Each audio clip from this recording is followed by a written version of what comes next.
Okay. Miss Katie, I want to show you how to make the clay impressions for the Fairyhouse project. Yay! First, we're just sitting out in the yard because you can do this project anywhere, outside that you have a tree. So the point to do it just kind of kneeling on the ground is to kind of illustrate the fact that it can go and be anywhere. All right. Okay. So I carry my materials around in a milk crate, and I carry a board with me. Mm-hmm. And basically the materials are very simple. You have what you would eat with, so knife, fork, and spoon. All right. We have a little tiny bit of water. You don't need a whole lot. Most of the time with the students, I have them just use their fingers. Okay. But you can have a sponge and then just break off pieces for them if they are you can kind of assess the student and see how, if they have some sensory issues, maybe you want to give them, more tools, but that's kind of you look at what's happening and then kind of assess the situation. Right. Then I have a little plastic container, and this is just a leftover takeout container. Recycle, right? I have brown paper, okay? It doesn't have to be brown paper. This is just what I pulled out of the recycling, okay? So it could be newspaper. It can even be like when you use your disinfecting wipes, it can be the disinfecting wipes. So Pella. Yeah. Cool. So basically you're just gonna use this paper between the slabs so they don't stick to each other. Oh yeah. Okay, all right. And then you have your bag of clay. And our cutting tool. Now I actually have a professional cutting tool, but you can use a piece of string. Oh, cool. Okay. And we're using our fingers to measure. Mm-hmm. So the clay tiles are going to have different widths. It's totally fine. So if you have smaller people, obviously they're going to be thinner tiles. So I'm going to gauge them to my own finger. All right. So first of all, the clay it comes to you prepared with no air holes, and it's already in this block form. If for some reason the block gets misshapen as you're carrying it around, you can leave it in the box, and you can kind of drop it on all the sides, tapping it to get it kind of back into place. Okay? Okay. And the kids actually really love to do that. So sometimes they even mess it up so they can fix it, right? You bet. All right. So with the cutting of the clay slab, you really just want to make sure that your slab is consistent, okay? Same thickness? Same thickness. Got it. So I'm going to take my knife, and I'm going to use the joint of my finger. And I'm going to make a mark on all four corners of the block.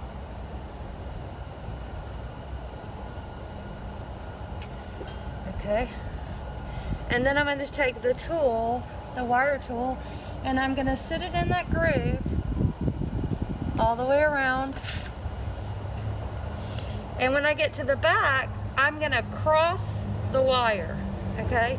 And I'm going to pull it straight across. All right, that's going to give me a perfect slab. Nice. All right. So for each student, if you're working with smaller children, you can cut this into 4 slabs. Okay. Okay. If you're working for middle school or teenagers or adults, I just use the full slab. Got it. Okay. But you need 4 walls, a floor, and a roof. Okay. Okay. So that's 1, 2, 3, 4 walls. Yep. 2 for the roof, and 1 for the floor. Got it. All right. So we Okay. need how many total? 7. You need 8. 8. Okay. Gotta have the floor too. Oh yeah. Okay, so for the purpose of this exercise, I'm going to go ahead and cut this into 4 pieces because then I only need 4 tiles to do it. Got it. Okay, so there's 1. Now as I make them, I'm going to stack them.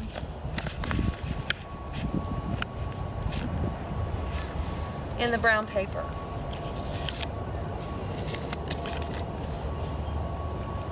So it's kind of cold today, but on a hot day, would you worry that clay would get dried out? I'm not really going to worry about that in most cases because I'm going to try to work in the shade if it's really hot. Yeah. If I am in the sun, then I carry a cloth with me, and I'll just dip it in water and lay it down. Keep it wet. Okay, that's 5 minutes. That's okay. So let's do this. So pretend that I've already cut another number. So I have 8 tiles. Got it. All right. So at this point, we're gonna go and take the tiles, and we're gonna take the impression of the bark of the tree. Okay. So I'm gonna give you. I'm gonna give you 2.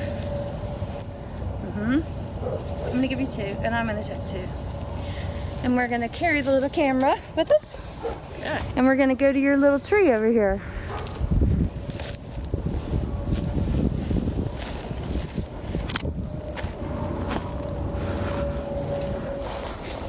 I have this pine tree, and I have this, I think it was a golden rain tree. Okay. We're just gonna use this pine. All right. Okay. So basically, clay is like a silly putty. It copies everything. Cool. All right. Okay. And this is what the kids love.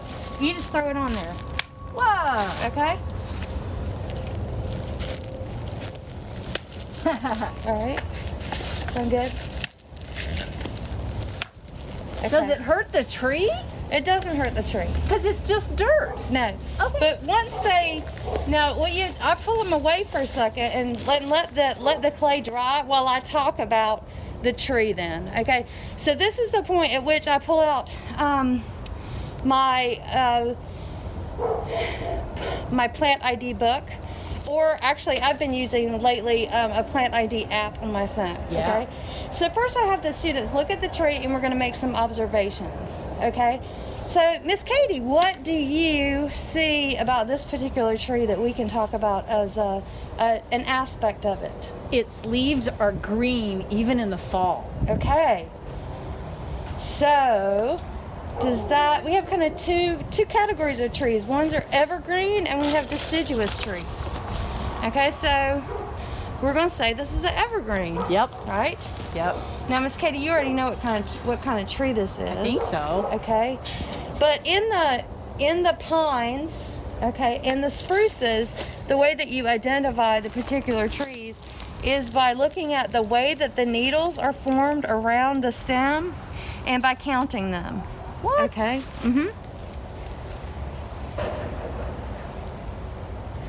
All right, so observations that we can make lots of different observations here. And then when you're doing plant identification, you're looking at the layout of the leaves or the needles, okay, around the stem. Are they opposite of each other, or are they alternating? They alternate. They alternate, okay? Yeah. The other thing we use to identify the tree is we use the pine cone. Cool. Okay, all right? Yeah. So there's the needles, the pine cone, and then what we're actually taking a copy of is the bark. There's Okay. a lot of fun resources out there for tree IDs. Yes. Trees Pittsburgh, and yeah, cool. Okay, and so I've been doing this a long time, so I used to always use a book, and now the kids kind of really enjoy that you're using the app. All right? So with this, and we're going to fast forward a little bit. So we've identified the tree, and now we're going to come off, and we're going to take the tile off. Okay, Nice. so it makes a direct copy. Now, if it gets bark and other pieces in it, don't worry about it, because it'll fire out in the kiln. It'll just burn up? It'll just burn up. Perfect. Right? All right, so we're going to take all 4 pieces off. And likewise, if it starts to crack, you can just kind of knead where the crack is going to be. Nice. And you can show the students this, or they can bring it to you broken, and we can put it back together. Okay? Cool. No big deal. Now this one's, I smacked it pretty hard, and it's gonna come off But with it's stuff. got great texture. But it's got great texture, so we don't have to worry about that. All right, and then the last one. We shouldn't stack them though, right? We can, when the clay is, if they haven't put any water on the clay, it's okay to carry it from the field. The time that you don't want to carry it is when it gets totally dried out. Because it could break. Because it can break. Okay. Otherwise, we're really good. Yeah. And so at this point, you can also talk about when we prune a tree, healthy ways of pruning. Like this is going to heal over nicely. This one is not going to heal over nicely. This one's healed over nicely. So there's lots of embedded ecology lessons and plant science lessons that you can do at this stage on site. I also like that certain places on the tree there are other plants growing. Right. And they show up in the And they show up in there too. as well. You know, so we can talk about relationships between plants in the plant kingdom. Okay. You know this because you're a plant person, but this is a native or non-native invasive species. Okay, so then that gives you the opportunity to jump into the non-native invasive species conversation. Exactly. Okay, so I gauge those conversations depending on how much time that I've got and who, like which students are lagging and kind of, you know, you have to let it flow or it doesn't work. All right, so you're being dependent on your body of knowledge here. Okay. Cool. All right, so we're going to stop the video at this point.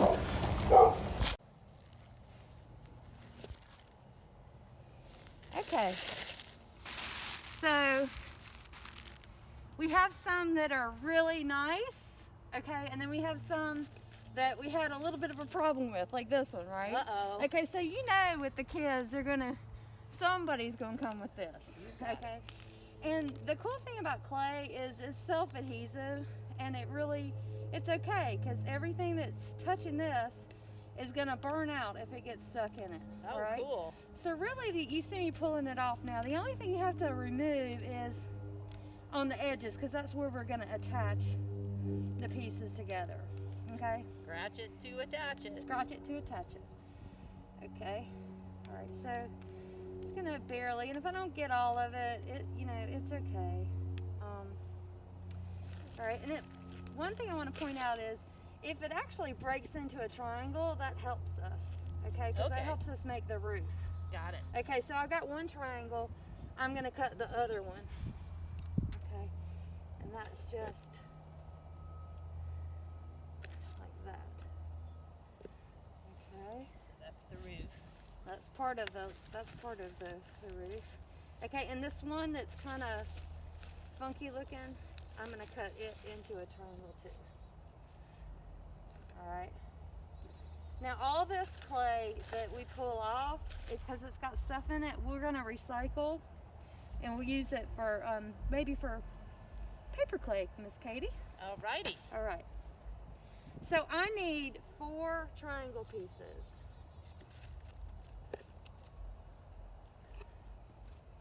And they do not need to be perfect or even all the same size. Okay. Okay. Now, I'm gonna pick out let's say the 2 that I think that I like the best. Okay, so this one is a gorgeous tile. I like the knot hole and the bark. I like the knot hole, and you know what? The knot hole, I'm gonna go ahead and cut out, and I'm gonna cut it out because this is gonna be the door. Perfect. Okay. So that would be something fun to look for when you're looking at trees. When you're looking at it, right. The other thing is, once we get it all together, we can kind of look at it and decide what might be the door too. Okay. But since we know that, I'm gonna go ahead and cut it out. Okay. All right. Now, we're gonna get them to. First of all, I'm gonna have one that I'm gonna sacrifice. Oh. Okay. So to have any one, do you think that we can sacrifice? We already cut the ones up that would make sense to cut up. We have some scrap clay here. Okay. We still have enough to sacrifice. I'm going to sacrifice this one, and I'll tell you why. Because it's not a square anymore. Okay. And if I use that one, my fairy house is not going to be square. Okay. Okay? And I like to use things that aren't kind of perfect with kids, because you can have all kinds of cultural study conversations, like there is always this kind of idea that, our lives need to be perfect and all this kind of stuff. Now, do you want me to help you hold it while you're getting the next you can piece? hold it. Okay, so you saw how I put that together really simply. You just squish the clay. I just squished the clay together, and because it's still wet, it'll just adhere to itself. Nice. Okay. Now, if it gets a little bit drier, then what I'll do is I'll take the excess clay that we pulled off, Scrap clay. and I'll make a coil, and I'll lay the coil in there. That's a good idea. But you see, I'm not making it. Doesn't have to be perfect. Okay. The great thing about clay when you're not adding a whole bunch of extra water to it is that it's going to hold its structure. Okay. I might, and some kids might want to like go back and just smooth it, you know, depending on kind of, you know. Oh, I like that the slabs are kind of thick too. I think that makes them stronger. It does. It does. So when I make them for myself, I really do, you know, try to be the good ceramicist, and I make them pretty thin. And I'll take these ones that we have here, and I'll just keep kind of flattening it out and making it thinner. Better not try to make coils with fingerless gloves on. No, that's not a good idea. Now, so you can squish it with your fingers to make the coils, or you could roll it. Or you can roll it. And you can see that I haven't rolled my slabs with a rolling pin, and I haven't rolled my coils. You rolled them on a tree. I rolled them on a tree. Right. Okay. So I've put the floor down. That was the tile that I sacrificed. Got it. Now, if I didn't take as many over, then I just cut a tile. But I figured out over the time that I've done this that there's going to be mistakes, and then you just use that one for the floor, and then they get to feel empowered about their choice too. Well, and then also I think there's might end up being some surprise texture on the bottom. Exactly. Good point, Miss Katie. Okay, so I'm going to lay in, I think when you're laying in the coils, the more important ones to get are the ones going up the side. Oh, to fill in the corner? Yeah, to fill in the corner. Okay. Now, my triangle pieces, here's my fork. I am going to actually scratch this one, okay? And I'm going to add a little bit of water. Not a whole bunch, that's it. Yep. Okay, and I'm going to go back over with the fork. And then I go over the top of the wall. And I smack it on there.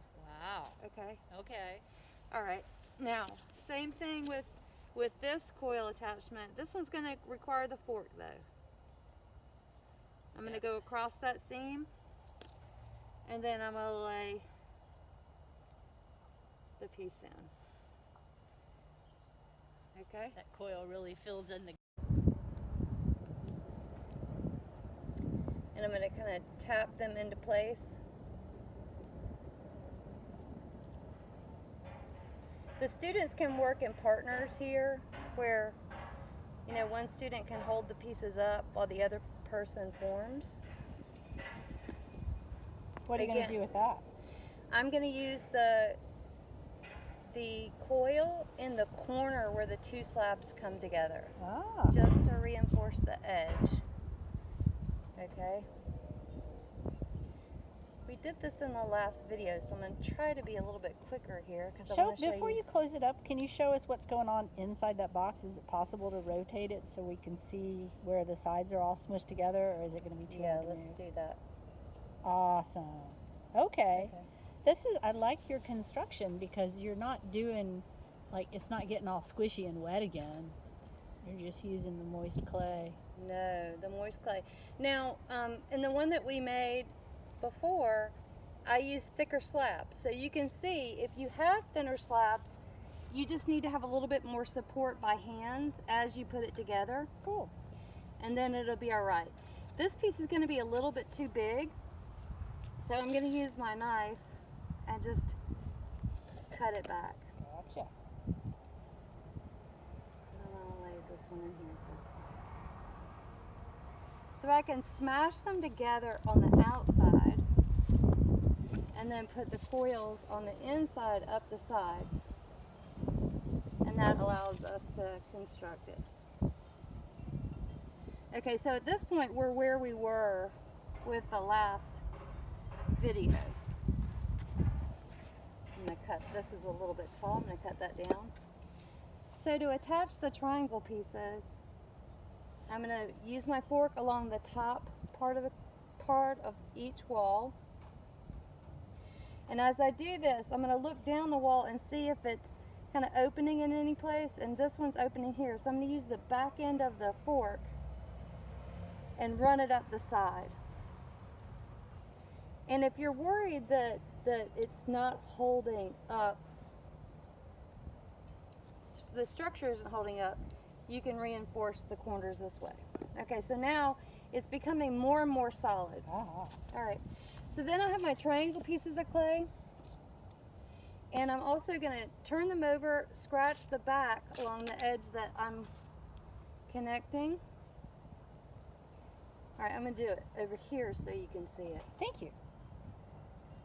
There you go. And you can see I repositioned that pretty easily. And then I'm just going to stuff clay in the joint. And then use my finger to spread the coil out across the seam. There's one side. And then when I put the other side on, you can see that the roof is going to be off kilter this way. Asymmetrical. It's going to be asymmetrical.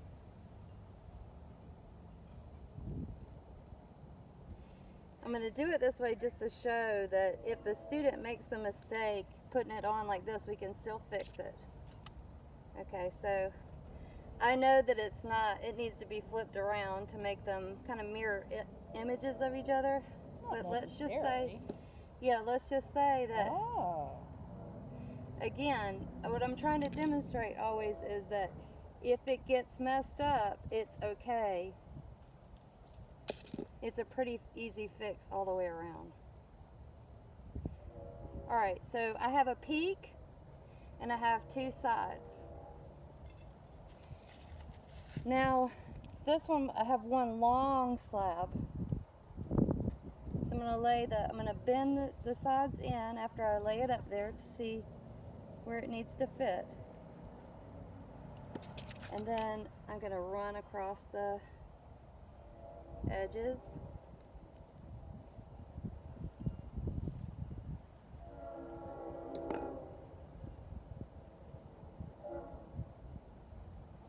I'm going to go ahead and put this on here, but let's just say that the students are getting a little bit frustrated because it is kind of floppy right now.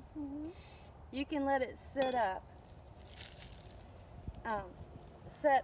for a few minutes before you put this roof piece on.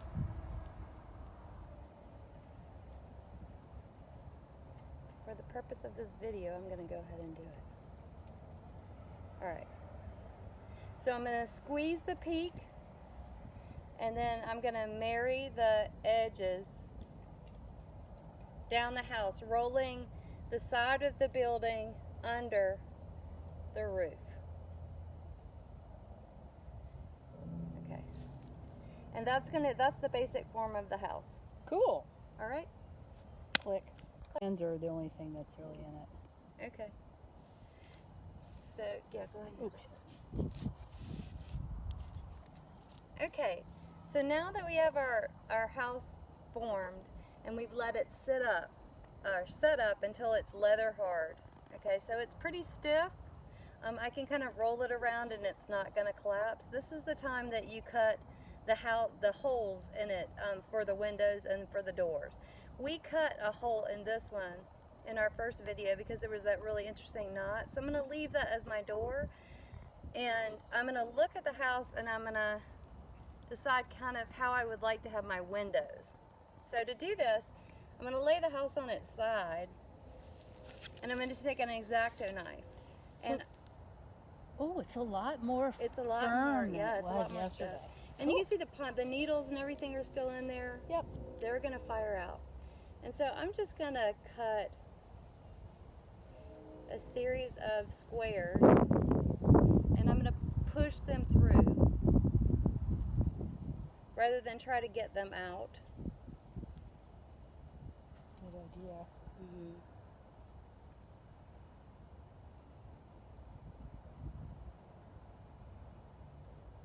Okay, and if I misshape it, I can pull it back out. The longer it sets up, the less likely it is to misshape when you do this stage. Okay, so I put 3 little windows Cute. on that side. What kind of creatures would live in this house?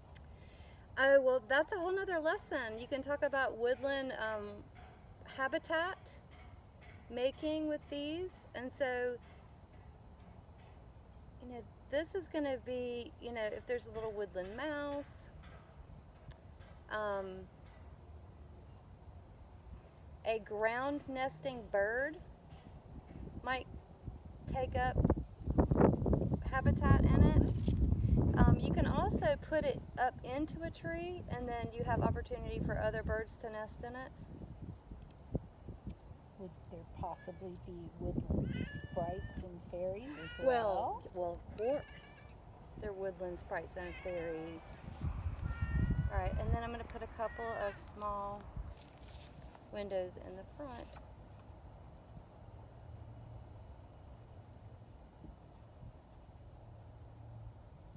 Now, if you've got a student that really is into this process and wants to spend time adorning the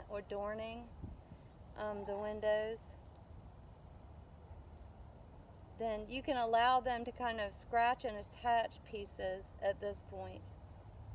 Like shutters. Like shutters. Cool. Okay, so that's basically how it goes. And then let me show Awesome. you kind of the finishes. So if you leave the clay unglazed and set it outside, it will already take texture from, this has actually got a little bit of moss growing into it. So they're actually quite pretty if they don't have any glaze on them. Is But that sycamore bark? I That's can sycamore tell. bark, yep. And you can see that this is one of the ways we might identify the trees. Yep. So these particular tiles were made just for tree identification tiles. Nice. All right. So here's a couple of fairy houses that were made. This one was actually made with clay that we dug up on the site. Hey, kitty. Come here, Sam.